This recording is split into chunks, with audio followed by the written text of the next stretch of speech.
Okay guys, we're getting ready to look at our story for the week. As we're reading, remember our main goal this week is to be able to identify author's purpose, why the author wrote a story. Okay, so anytime our author writes, they're writing for a reason. Okay, author's purpose is the reason an author has for writing. An author may write to inform. Okay, remember informing means to teach us facts or information. Entertain. That means they wrote the story just for us to enjoy. They're telling a story, maybe it's a funny story or a sad story, but they just wrote the story for us to enjoy. Okay? Or the author may have written the story to persuade you, okay, to try to convince you to do something or talk you into doing something or to change your opinion in some way. So as we read this week's story, I want you thinking about what do you think is the author's purpose, okay? The title of the story the title again of the story is Arrow and Officer Mike, Police Partners. Okay, this is a informational text, which means it gives factual information about a topic. Okay, as we read, we're going to pay close attention to text features like headings that can help me as a reader gain more understanding or meaning from the story. Okay, and again, our goal this week is to be able to identify the author's purpose. Okay, the story is written by Joan Plummer Russell. The photographs are by Chris Turner Sonnenberg.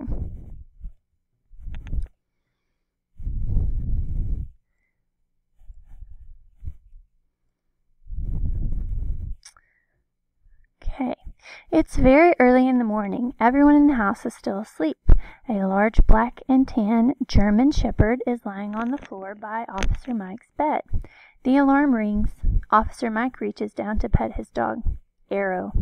Arrow is a police dog, also known as a canine officer. When Officer Mike puts on his uniform with a silver badge on his chest, Arrow jumps up, ready to have his wide black leather collar with a police badge on it slipped over his head. He knows this will be a work day. Work and play. So this is a heading. Headings are important to me as a reader. The heading helps me know what this selection or what this part of the story will be about. So after reading the heading, I know this part of the story will be talking about work and play. Officer Mike and Arrow are partners. They work together. They practice together. They play together. Arrow, with his powerful nose, can do many things Officer Mike cannot. He can sniff and find lost children. He can sniff and find lost things. Police dogs are very strong and well trained. They have to be ready to go anywhere they are needed. They can be very fierce when they are helping to catch criminals. They can run faster than any human being. But when police dogs are not working, they are gentle pets that like to have their tummy scratched. Arrow's most important jobs are to help to protect his partner, Officer Mike. Together, Arrow and Officer Mike patrol in all kinds of weather. Some weeks they patrol from early morning until dinner time. Some weeks they sleep in the daytime and work at night. On duty. So based on the heading, I'm guessing this part of the selection is going to be giving me information about what it's like when Arrow's on duty or when he's working. Arrow is always eager to jump into the back of the police car. Officer Mike's car is different from other police cars. There is no back seat. The floor is flat and covered with carpet for Arrow to lie on. There is a water bowl built into the floor, and a small fan keeps Arrow cool in the winter. Screens cover the windows so no one can reach in and pet him. When Arrow is on duty, he's not allowed to play. Officer Mike sits in the driver's seat, but Arrow will not let anyone sit in the front until Officer Mike tells Arrow it's okay. Arrow knows that one of his jobs is to protect the police car. When Officer Mike leaves the car, he either opens the front window for Arrow to jump through or uses a remote control to open the back door when he needs Arrow's help. Time for a break. When Arrow and Officer Mike have been in a police car for a few hours, Arrow will need to take a break. Arrow pushes his head against his partner's head to let him know. Officer Mike parks the cruiser as soon as he can and says, "Arrow, go be a dog." Arrow knows he'll also have time to explore a little and maybe chase a tennis ball while they are stopped. Signals and commands. Officer Mike can tell Arrow in different talk to Arrow in different ways. One way is to use hand and arm signals. When Mike's hand is outstretched, it means stay. When Mike's arm is raised, it means sit. When his hand is flat, it means down. Arrow is very loyal to Officer Mike and wants to obey him. He likes to hear the words, "good dog." He tries to please his partner all the time. Arrow can understand short comments like "find him" or "stop him" and "no barking." Arrow can also understand some commands in Czech, the language spoken where he was born and where he began his training as a police dog. Canine training. Arrow's training never ends. Several times a month, Arrow and Officer Mike train with other officers and their canine partners. One exercise the police dogs do is to run through an obstacle course. The dogs practice getting over, under, around, and through difficult spots. Arrow has to learn how to walk up and down very steep, open stairs. He also had to learn to walk over a large open grating, the kind you often see on a city street. At first he spread his paws to help keep his balance. His legs began to quiver, and he whined a frightened cry. He had to practice over and over. Officer Mike kept saying, "Good boy, you can do it." Arrow was brave and trusted his partner, but he still does not like open grating or steep stairs. Arrow's sense of smell. Canines have very powerful noses, hundreds of times more powerful than human noses. That's why one of Arrow's most helpful talents is on the police force. It's his ability to find things by smell. When children play hide and seek, they may think they are well hidden. Their dogs can find them right away. The same is true when a child is lost or wanders away from home. Arrow can find the child by using his sense of smell. Each person has a scent that is different from everyone else's scent. Even twins do not smell the same. A person's unique smell comes from the food he or she eats, the soap or shampoo he or she uses, the clothes he or she wears, and the place he or she lives. At the vet's, Arrow goes to Dr. Morse, a veterinarian, for regular checkups. Arrow must lie still on the table while the doctor examines him. Once Arrow had a small infection in his neck. Dr. Morse gave him some medicine so he would get better. Because a police dog works so hard and has such an important job, he needs to be healthy. At the end of the checkup, Dr. Morse lifts Arrow to the floor, pets him, and says, "Good dog." Visiting in the community. Nurses and teachers often write to the chief of police to ask if Arrow can visit the children in their hospital or school. Arrow likes children and is always gentle with them. He is even gentler when visiting a sick child. He lies down, staying very still and quiet so the child won't be afraid of him. When Officer Mike and Arrow visit schools, Arrow rests on the floor beside Officer Mike.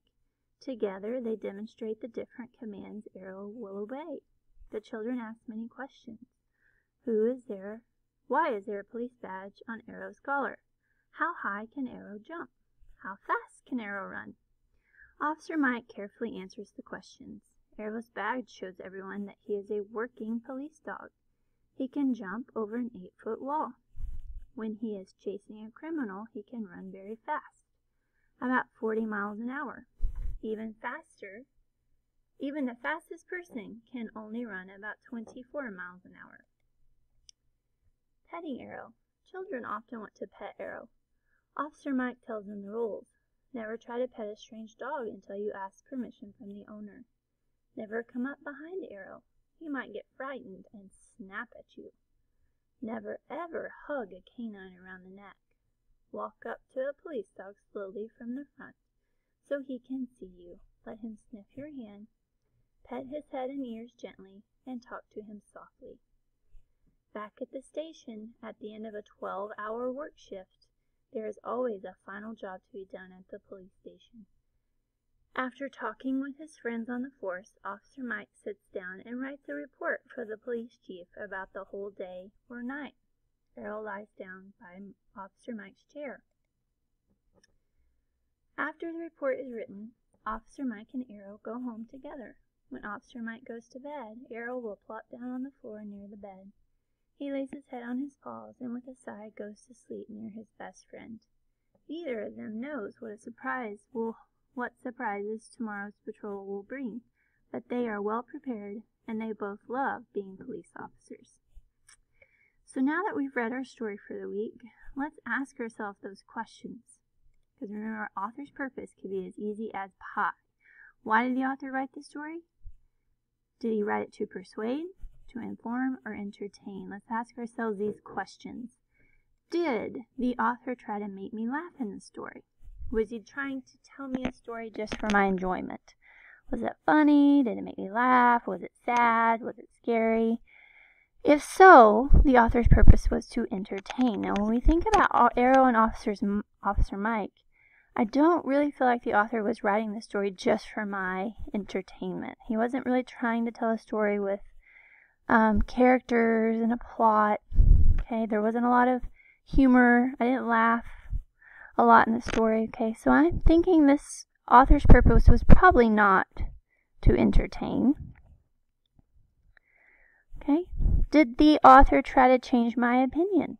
Did he try to convince me of something or talk me into doing something?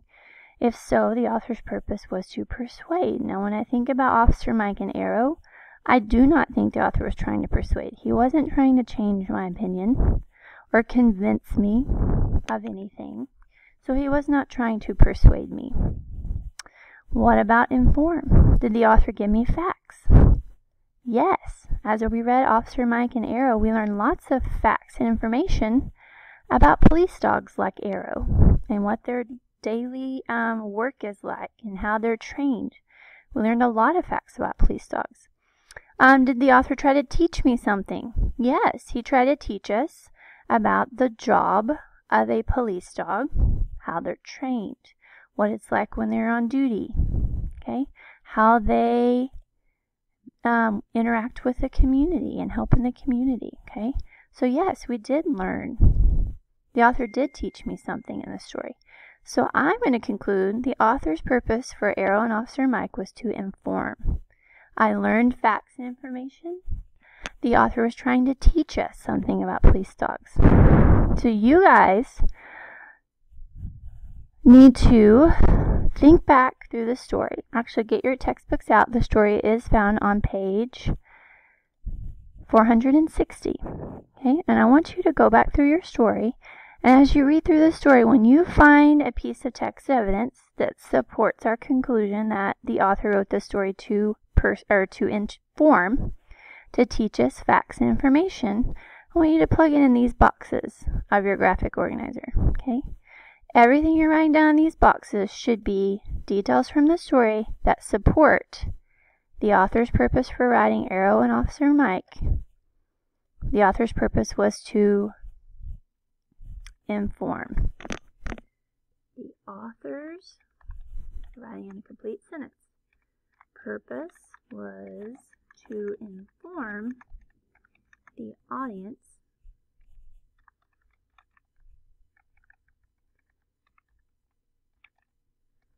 about the life and work of a police dog.